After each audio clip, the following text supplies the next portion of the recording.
প্রিয় বন্ধুরা আসসালামু আলাইকুম। একদম দেশি ডাব। এই ডাবটির দাম কত জানেন? মাত্র 80 টাকা। আসসালামু আলাইকুম। এত কম দামে কেন বিক্রি করতেছেন?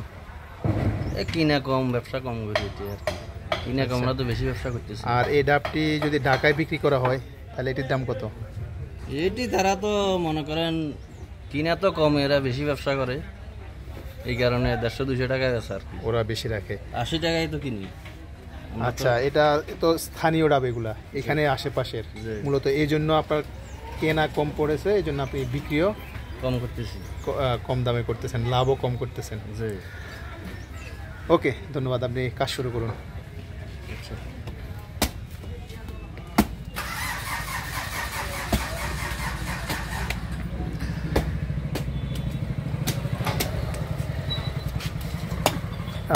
প্রিয় বন্ধুরা, ক্রয় মূল্য যদি কম হয় তাহলে ওই দ্রব্যের বিক্রয় মূল্য কম হয়। এটি হচ্ছে গ্রামের খবর, কিন্তু শহরের বিষয়টি ভিন্ন।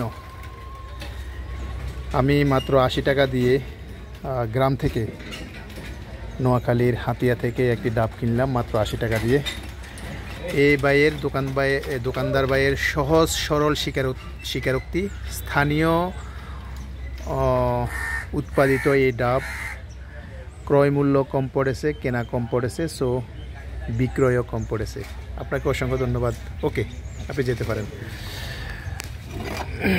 খুব সুন্দর ডাব, একেবারে তরতাজা।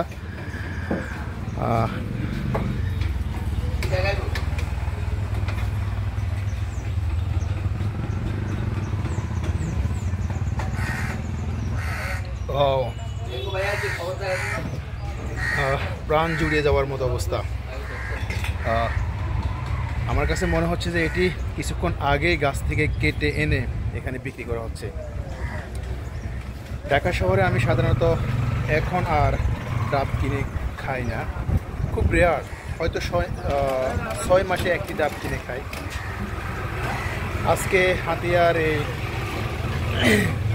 বাজারে আসলাম, এখানে এসে দোকানদার ভাইকে জিজ্ঞেস করাতে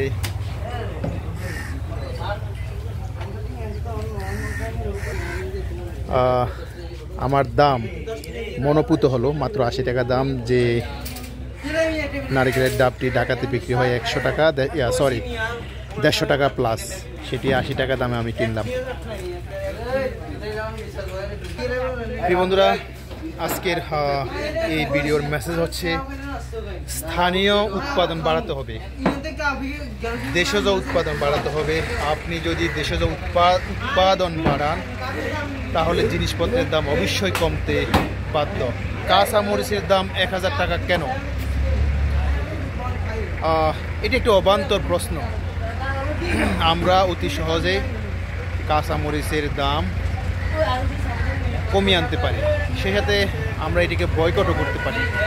বিভিন্ন পলিসি অ্যাপ্লাই করে আমরা আমাদের এই ছোট্ট জীবনে আমরা সুন্দরভাবে জীবন অতিবাহিত করতে পারি। সবশেষে আবারও যে মেসেজটি দিয়ে আপনাদেরকে আমি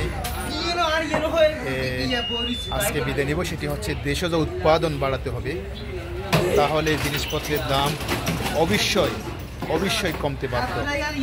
ওকে, ভালো থাকবেন বন্ধুরা, আল্লাহ হাফেজ। এয়ার খান, সিটি বয়েজ, ঢাকা।